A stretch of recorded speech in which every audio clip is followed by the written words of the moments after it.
देखिए आज हम बात करेंगे इलेक्ट्रोमैग्नेटिक वेव की प्रॉपर्टी और इसको हम मैथमेटिकली कैसे रिप्रेजेंट करते हैं। ईएम वेव तो शुरुआत से हम पढ़ते आ रहे हैं, ठीक है, लेकिन इलेक्ट्रोमैग्नेटिक वेव होती क्या है और इसकी प्रॉपर्टीज़ क्या है। पहली बात तो इसके बारे में सबसे पहले बताया किसने था, मैक्सवेल साहब ने, ठीक है। मैक्सवेल ने देखा नहीं था, मैक्सवेल ने देखा वेखा नहीं, मैक्सवेल को ये लगा कि अगर ये चीज़ हो रही है तो ऐसा होगा, होना चाहिए। ये देखा नहीं था, देखा हर्ट्स ने था, एक्सपेरिमेंट हर्ट्स ने किया था, वो उसके बारे में बाद में बात करेंगे। उन्होंने कहा देखिए ऐसा है कि अगर हम किसी चार्ज पार्टिकल को एक्सलेट करते हैं, ठीक है, हुआ यूं, मतलब हुआ यूं जो हम बता रहे हैं वो केवल देखा नहीं गया, उन्होंने माना कि ये चार्ज पार्टिकल को एक्सलेट करिए तो उससे अपने आप एक प्रकार का इलेक्ट्रिक फील्ड वेरी करेगा। वेरी करेगा मतलब चेंजिंग इलेक्ट्रिक फील्ड क्रिएट होगा। और चेंजिंग इलेक्ट्रिक फील्ड को जब उन्होंने ऑब्जर्व किया था, आपको याद होगा हम जब एम्पियर्स लॉ पढ़ा रहे थे तो उन्होंने कहा मैग्नेटिक फील्ड भी होता है, तो उन्होंने कहा changing electric field charge particle के एक्सेलरेशन करने से क्रिएट होता है और changing electric field changing magnetic field बनाता है, changing magnetic field changing electric field बनाता है। यानी एक बार चार्ज को वेरी कर दो, थोड़ा सा एक्सेलरेट कर दो, इलेक्ट्रिक फील्ड क्रिएट हो गया, इलेक्ट्रिक फील्ड ने अपने आप मैग्नेटिक फील्ड बनाया, मैग्नेटिक फील्ड ने इलेक्ट्रिक ने मैग्नेटिक बनाया और ये अपने आप चलती चली गई और चार्ज बैठा होगा। वाह बेटा वाह, हमने शुरू कर दिया। लड़ाई नहीं होता शुरू करने वाला। जैसे वो एक कहानी आपने सुनी होगी, अमिताभ बच्चन सुना रहे थे इधर कि एक बार 9 ने 8 को मारा, 8 ने उसको मारा। नहीं कहानी सुनी, नहीं सुनी भाई। एक बार 9 ने 8 को मार दिया थप्पड़, तो 8 ने कहा हमको तुमने क्यों मारा? बोले मैं सीनियर हूँ, मैं मार सकता हूँ। तो कहें ठीक, अब चट्टा शुरू हो गया, 8 7 को मारे, 7 उसे मारे, अंत में बना 0। अब 0 को मालूम था साला हम अब मारे जाएंगे, 1 मारेगा, 1 आकर के 0 के बगल में बैठ गया तो क्या बन गया, और 10 किसको उड़ा दिए? 9 को उड़ा दिए, सबसे सीनियर। तो शुरू किसने किया? 9 ने। तो मैक्सवेल साहब ने कहा केवल चार्ज को एक्सलेट कर दो, एक्सलेशन करने के बाद अपने आप इलेक्ट्रोमैग्नेटिक वेव क्रिएट हो गई। तो थोड़ी कहानी लिखी है ईएम वेव के बारे में। An electromagnetic wave an electromagnetic wave is a wave, मतलब क्या होती है ये बताया जा रहा है। Is a wave radiated by an accelerated charge, by an accelerated charge, when and which propagates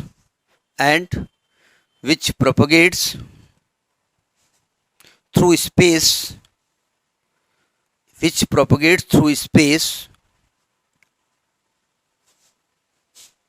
as coupled electric and magnetic field as coupled electric and magnetic field, मतलब इलेक्ट्रिक और मैग्नेटिक फील्ड दोनों साथ चलते हैं।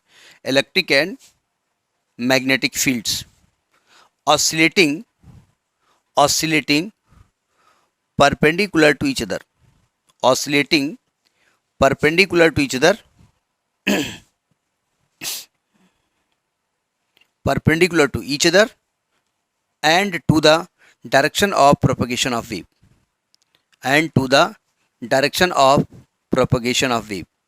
मतलब electric और magnetic field दोनों एक दूसरे के परपेंडिकुलर होते हैं। और ये दोनों, जैसे मैं मान लूँ कि ये वाई एक्सिस है, ये जेड एक्सिस है आपकी तरफ, और ये, तो अगर इधर की डायरेक्शन में इलेक्ट्रिक फील्ड जा रहा है, वेव जा रही है, और ये इलेक्ट्रिक फील्ड के कंपोनेंट है, तो ये मैग्नेटिक फील्ड के कंपोनेंट होगी, ये वाला लाइन, ठीक है। कैसे इसको शो करें, क्योंकि डायग्राम बड़ा कठिन बनता है, हम बना नहीं पाते हैं। कल कोशिश की थी हमने। ये एक्स एक्सिस है, ये वाई एक्सिस है, ये जेड एक्सिस है, ठीक है। और वेव किधर जा रही है? एक्स की डायरेक्शन में, यानी ये है direction of propagation of wave, direction of propagation of wave. ये इलेक्ट्रिक फील्ड के कंपोनेंट है और ये मैग्नेटिक फील्ड के कंपोनेंट है, और इधर ही इलेक्ट्रिक फील्ड होगा, इधर ही मैग्नेटिक फील्ड होगा, ध्यान रखिए। तो देखिए इलेक्ट्रिक फील्ड वाई के परपेंडिकुलर है, तो ये तो हो गया आपका इलेक्ट्रिक फील्ड। अब देखिए जहां पर इलेक्ट्रिक फील्ड 0 होगा वहां मैग्नेटिक फील्ड भी 0 होगा, जहां इलेक्ट्रिक फील्ड मैक्सिमम होगा वहां मैग्नेटिक फील्ड भी मैक्सिमम होगा, चलते साथ में है, ठीक है। तो इसके परपेंडिकुलर दिखाना है, ये इलेक्ट्रिक कंपोनेंट है, ये इलेक्ट्रिक कंपोनेंट, ये इलेक्ट्रिक कंपोनेंट, ये इलेक्ट्रिक कंपोनेंट, ये इलेक्ट्रिक कंपोनेंट। तो मैग्नेटिक ऐसे दिखा दो, ये मैग्नेटिक और ये ज़्यादा मैग्नेटिक और मैग्नेटिक, ऐसे ऐसे दिखाओगे तो ये ऐसे बन जाएगा, नहीं समझे। इसी प्रकार से ये आपका वाई के अलंग हो गया, ये वाई के अलंग है ना इलेक्ट्रिक फील्ड, और मैग्नेटिक फील्ड ऐसे जेड के अलंग होगा, तो ऐसे आ जाएगा, ऐसे ऐसे हो जाएगा, ठीक है। ये मैग्नेटिक फील्ड है, ये वाई के अलंग नहीं है, ये जेड के अलंग चल रहा है ऐसे कंपोनेंट, ठीक है। यानी ये मैग्नेटिक फील्ड के कंपोनेंट ऐसे दिखा दो जिससे कंफ्यूज आप ना होइए। ये मैग्नेटिक फील्ड है, ये इलेक्ट्रिक फील्ड है और ये मैग्नेटिक फील्ड है, ठीक है। समझ में बात आई नहीं आई। तो ये आपके इलेक्ट्रिक और मैग्नेटिक फील्ड को वेव के फॉर्म में रिप्रेजेंट करने का तरीका है। बुक में ज़्यादा अच्छा दिखा है तो बुक से बना लीजिएगा, ठीक है। हम अच्छा बना नहीं पा रहे हैं।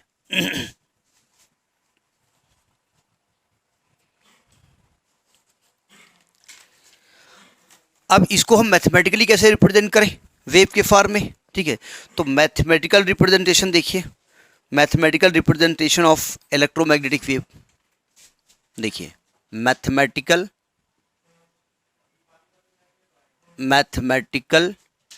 Representation of EM wave. तो ये वेव है ना, ये वेव कहीं रुकने वाली तो है नहीं, लगातार आगे बढ़ेगी। और जो वेव लगातार आगे बढ़ती है उस वेव का नाम क्या होता है? नहीं, ट्रांसवर्स वेव तो उस वेव का नेचर है, उसको रोक दीजिए जाकर के यहीं पर। भाई एक रस्सी है, एक रस्सी के किनारे को पकड़िए और दूसरे किनारे को वहाँ बांध दीजिए और रस्सी को ऐसे झड़क दीजिए, तो रस्सी में ऐसे ऐसे वेव चलती है ना। ये कौन सी वेव है? ट्रांसवर्स वेव है ये ट्रांसवर्स है। और एक हाथ में आप रस्सी पकड़े हैं और दूसरा सिरा उसका बंधा हुआ है, तो क्या लगातार आगे बढ़ेगी? वहीं पर रुक जाएगी ना।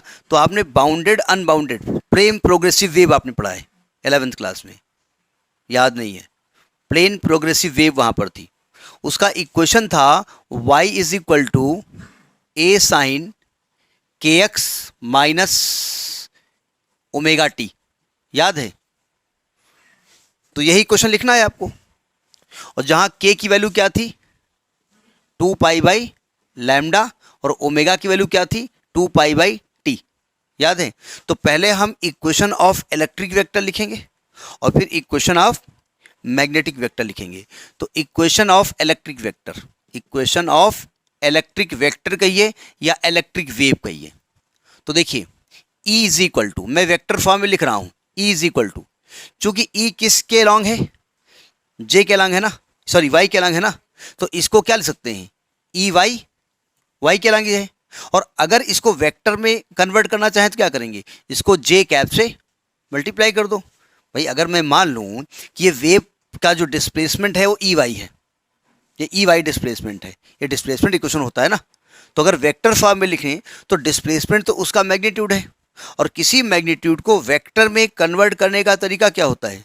जिस डायरेक्शन में होता है उस डायरेक्शन के यूनिट वेक्टर से मल्टीप्लाई कर देते हैं। तो जे कैप से हमने मल्टीप्लाई कर दिया, तो ये क्या हो गया? ए sine k x minus omega T. अब ये यहाँ लिखिएगा नहीं, अभी ए तो यहाँ होगा नहीं, तो ए को हम क्या ले सकते हैं? ए क्या होता है? एम्पलीट्यूड होता है ना। एम्पलीट्यूड बोले तो मैक्सिमम डिस्प्लेसमेंट, तो यहाँ पर हमने ई नॉट मान लिया, तो इनटू जे कैप। तो ये आपका इलेक्ट्रिक वेक्टर का वेक्टर इक्वेशन है या वेव इक्वेशन है, ठीक है। जहाँ पर के क्या है? वेर के इज इक्वल टू क्या होता है? 2 पाई बाई लैम्डा, और ओमेगा इज इक्वल टू क्या होता है? 2 pi by capital T. So equation ऐसे लिखा जा सकता है, so E is equal to E not sine के को लिखेंगे 2 pi by lambda into x, इसको रब कर देना, into x minus 2 pi by T into small T. ऐसे भी लिख सकते हैं आप, इंटू जे कैप। आप चाहो तो 2 पाई कॉमन ले सकते हो, तो एक इक्वेशन ये भी बन सकती है, E not sine 2 pi common x by lambda minus T by capital T. समझ में आई बात नहीं आई? ये जे कैप। तो ये इलेक्ट्रिक वेक्टर का वेक्टर इक्वेशन है, ठीक है, या वेव इक्वेशन कह सकते हैं आप वेक्टर फॉर्म में। नोट करिए। क्या इलेक्ट्रिक कंपोनेंट जेड डायरेक्शन में भी है? इलेक्ट्रिक कंपोनेंट जेड डायरेक्शन में है? नहीं है। एक्स डायरेक्शन में नहीं है, तो यानी कि आप कह सकते हैं कि यहाँ पर ई एक्स की वैल्यू यानी एक्स डायरेक्शन में जो इसका कंपोनेंट है और ई जेड की वैल्यू सब क्या है, जीरो। ठीक, तो ये आपका इलेक्ट्रिक कंपोनेंट या इलेक्ट्रिक फील्ड वेक्टर का वेव इक्वेशन है। ठीक है, सिमिलरली अगर मैग्नेटिक फील्ड वेक्टर निकालें, magnetic field vector, magnetic field vector, field vector is given by,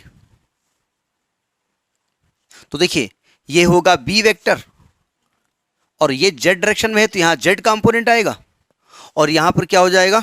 अच्छा एक मिनट, एक गलती हम लोग लग रहा कर रहे हैं, वैसे गलती तो नहीं कर रहे हैं, इसको आप चाहो तो वाई लिख सकते हो, एक्स आपने लिखा है ना ना ना ना ना ना सही लिखा। ये जिस डायरेक्शन वेव जाती है उसका ही कुछ वैल्यू होती है, जानबूझ के बोला था हमने, जिस डायरेक्शन वेव जाती है उसके लिए एक्स यूज़ किया जाता है। अगर आपको याद हो तो, बोले याद नहीं है, क्या के लिए कहीं याद है, जब ये क्वेश्चन प्रूफ किया गया था तो यहाँ पर वेव हमने ऐसे चलाई थी और हमने एक्स दूरी पर एक पार्टिकल लिया था, उसका डिस्प्लेसमेंट इक्वेशन ये था। तो यानी ये जो दूरी ली जाती है वो जिधर वेव जाती है वो ली जाती है, और वेव किधर जा रही है, एक्स के अलंग, इसलिए यहाँ पर एक्स लिया जाएगा। ठीक है, नहीं हमने बोला शायद आप थोड़ी देर बाद याद करें कि यहाँ एक्स क्यों लिखा है इन्होंने। अच्छा, बी किसके अलंग है, जेड के अलंग है, तो इसको वेक्टर में कन्वर्ट करने के लिए क्या करेंगे, के कैप से मल्टीप्लाई करेंगे, रख दो उठा करके यहाँ पर, तो ये क्या हो जाएगा, बी नॉट साइन, डायरेक्ट कर दें ये लिख दें, क्या दिक्कत है, तो आएगा 2 पाई एक्स अपान lambda minus small T upon capital T into के कैप। अगर के कैप से मल्टीप्लाई करते हो तो बी वेक्टर हो जाएगा, अगर नहीं करते हो तो बी का मैग्नीट्यूड हो जाएगा। और यहाँ पर भी वाई कंपोनेंट क्या इसका होगा, ज़ीरो, और एक्स कंपोनेंट क्या होगा मैग्नेटिक फील्ड का, zero, because magnetic field components जो मैग्नेटिक फील्ड है वो जेड डायरेक्शन में ऑसिलेट कर रहा है पार्टिकल। ठीक है, तो ये आपका है मैथमेटिकल रिप्रेजेंटेशन। इसके बाद हम इलेक्ट्रोमैग्नेटिक वेव की कुछ प्रॉपर्टी डिस्कस करेंगे। ठीक है हाँ साइन कर्व में चलती है, इसलिए साइनोसॉइडल वेव कहीं भी जाती है। ठीक है, ठीक है, अब जरा देखिए ध्यान से कुछ बातें और यहाँ पर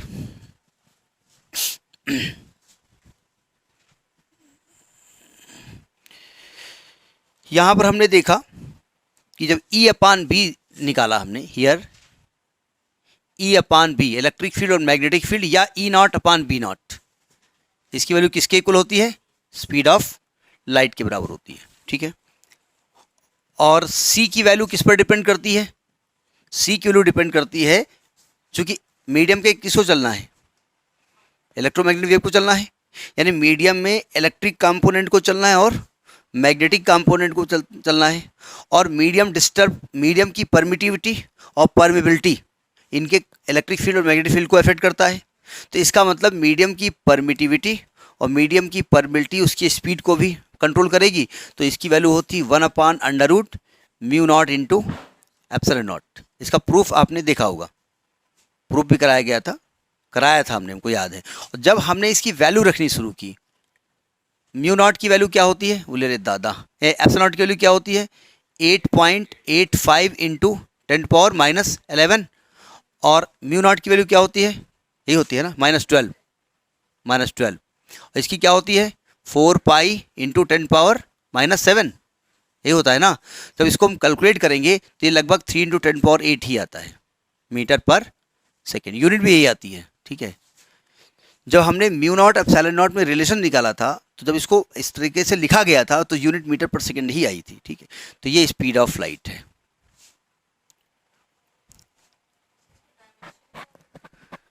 किसकी डायमेंशन, जब ये सी है तो डायमेंशन तो मीटर पर सेकेंड ही होगी ना, किसकी डायमेंशन, सी की, तो म्यू नॉट की निकाल लो ना डायमेंशन भाई, एफ बराबर 1/4 pi epsilon not Q1 Q2 upon R square, यहाँ से एप्सिलॉन नॉट निकालिए तो आएगा, इधर जाएगा तो coulomb square upon newton metre square, coulomb को लिखेंगे Q बराबर IT एम्पियर इंटू सेकेंड, निकाल लीजिए इसको उठा करके। ठीक है, अब अगर यही लाइट, ये तो वैक्यूम की बात हो रही है ना, अगर ये लाइट मीडियम में होती, if light wave is travelling, light wave is traveling in a medium, in a medium, तो स्पीड ऑफ लाइट चेंज होगी, वही रहेगी, चेंज हो जाएगी। तो c की वैल्यू जो आएगी वो आ जाएगी 1/√μ इंटू एप्सिलॉन, मतलब mu of medium and epsilon of medium, वो डिपेंड करता है उसकी वैल्यू क्या है, ठीक है। तो अब जो भी उसकी वैल्यू हो, वो हमने एक चीज़ पढ़ी है, हमने पढ़ा है कि mu of medium upon mu of vacuum को हम कहते हैं रिलेटिव परमिबिलिटी। तो हम चाहें तो म्यू को लिख सकते हैं mu naught into mu r. हमने ये भी पढ़ा है epsilon of medium epsilon of vacuum को हम कहते हैं परमिटिव, वो के डायरेक्टली कांस्टेंट। तो हम एप्सिलॉन को क्या लिख सकते हैं, के एप्सिलॉन नॉट। तो यहाँ रख कर के वैल्यू हम एक रिलेशन बना सकते हैं, क्या इसकी जगह क्या लिखेंगे आप, mu naught into mu r into k into epsilon naught. अब जब वैल्यू दी हुई होगी तब हम इसकी वैल्यू निकाल सकते हैं, एग्जैक्ट नहीं बता सकते ना।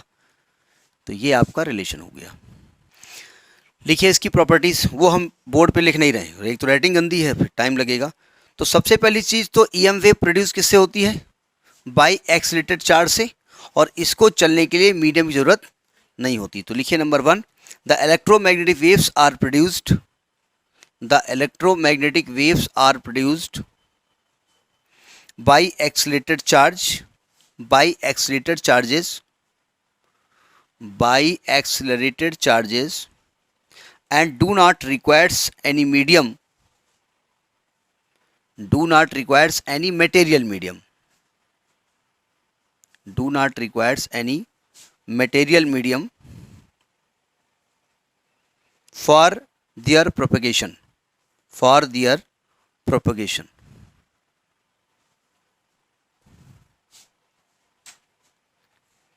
नेक्स्ट पॉइंट लिखिए। नेक्स्ट पॉइंट क्या है कि इलेक्ट्रिक कंपोनेंट और मैग्नेटिक कंपोनेंट आपस में परपेंडिकुलर होते हैं, ठीक है, यानी एक दूसरे के बिना रहेंगे भी नहीं, एक दूसरे से बात भी नहीं करेंगे। जैसे कहीं पर रिक्शे से मैं पास जा रहे हूँ तो बैठेंगे भी और मुंह फुलाए रहेंगे, एक इलेक्ट्रिक नॉर्थ डायरेक्शन में एक साउथ डायरेक्शन में। ऐसा होता है नहीं, मतलब कभी कभी नहीं होता है, अक्सर होता है। तो ये दोनों परपेंडिकुलर होते हैं और दोनों वेव के चलने के भी परपेंडिकुलर होते हैं। तो नेक्स्ट पॉइंट लिखिए, the direction of oscillations of E and B, E and B, E and B fields, electric and magnetic fields, E and B fields, मतलब हम पूरा लिखवाए नहीं, ये ई बोले तो इलेक्ट्रिक, बी बोले तो magnetic fields are perpendicular to each other, are perpendicular to each other, perpendicular to each other as well as perpendicular to the direction of propagation of wave। मतलब ये एक दूसरे के भी परपेंडिकुलर होते हैं और वेव के चलने के भी परपेंडिकुलर होते हैं, ठीक है। नेक्स्ट पॉइंट लिखिए, electromagnetic waves are transverse in nature, ये हमने कल प्रूव कराया था। Electromagnetic waves are transverse in nature, transverse बोले तो जहाँ पर वेव के चलने की डायरेक्शन के परपेंडिकुलर पार्टिकल ऑसिलेट करते हैं वो ट्रांसवर्स होता है, और जहाँ पैरेलल करते हैं वहाँ पर लॉन्गिट्यूडनल होता है, ठीक है। नेक्स्ट लिखिए, नेक्स्ट पॉइंट ये है कि इलेक्ट्रिक फील्ड और मैग्नेटिक फील्ड सेम फेज में होते हैं, मतलब जहाँ पर ई मैक्सिमम वहाँ बी मैक्सिमम, जहाँ ई जीरो वहाँ बी जीरो। तो नेक्स्ट लिखिए, the oscillations of E and B fields, the oscillations of E and B fields are in the same phase।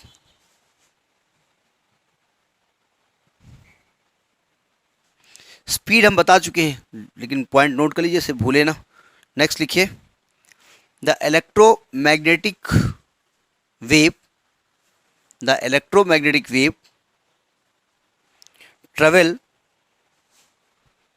In free space with the speed c is equal to 1/√μ0 into epsilon naught, वैल्यू 3 into 10⁸ metre पर second. अभी हम बता चुके हैं, लेकिन चूंकि property में हर पॉइंट बताना है इसलिए हम बता रहे हैं, वरना जितना हम लिखा रहे हैं बता तो पहले भी चुके हैं सब।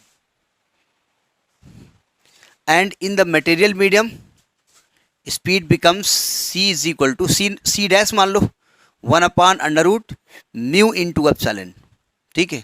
और म्यू को क्या लिखते हैं हम, अभी हम बता चुके थे, म्यू को लिखेंगे mu r into mu naught, और एप्सिलॉन को क्या लिखेंगे, के एप्सिलॉन नॉट। वैल्यू नहीं लिख सकते क्योंकि वो तो मीडियम का के और म्यू आर पर डिपेंड करेगा, इसलिए वैल्यू नहीं लिखी जा सकती, ठीक है।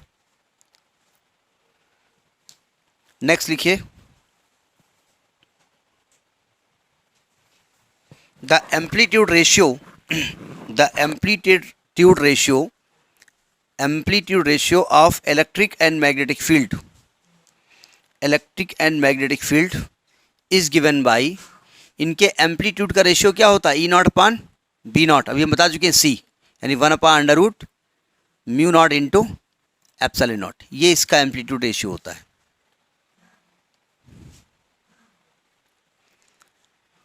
नेक्स्ट पॉइंट लिखिए कि चूंकि इलेक्ट्रोमैग्नेटिक वेव एनर्जी होती है तो इसकी एनर्जी डेंसिटी क्या होती है, इसको भी हमने कल प्रूव कराया था।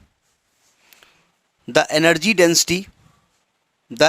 Density of electromagnetic wave is U is equal to 1/2 epsilon naught E square. अब ई यहाँ पर दो थे, एक ई नॉट था, एक ई आर एम एस था, ये ई नॉट स्क्वायर है, plus 1/2 mu not be not square. ये एनर्जी डेंसिटी का फॉर्मूला था। आरएमएस में भी हमने बताया था, आपने आरएमएस वैल्यू और ई नॉट में रिलेशन पढ़ाया आपने। अल्टरनेटिंग करंट में मैक्सिमम वैल्यू ऑफ करंट और आरएमएस वैल्यू ऑफ करंट में रिलेशन था, क्या था, आई आरएमएस था आई नॉट अपान √2, यही था ना आई आरएमएस। तो हम आई नॉट को क्या लिख सकते हैं, यही था कि उल्टा लिख रहे हैं हम, यही था ना, तो हम आरएमएस के टर्म में भी इसको लिख सकते हैं, लिख नहीं रहे हैं फिलहाल। नेक्स्ट पॉइंट लिखिए, भाई इतने पॉइंट ठीक, ज़्यादा पॉइंट हो जाएंगे। तो ये समझ में आ गई बात, ईएम वेव जितना भी लिखा है पढ़ा है अभी सब लिख डालोगे, 4-6 पॉइंट अपने आप हो जाएंगे। तो ये इलेक्ट्रोमैग्नेटिक वेव का कंसेप्ट है, ठीक है।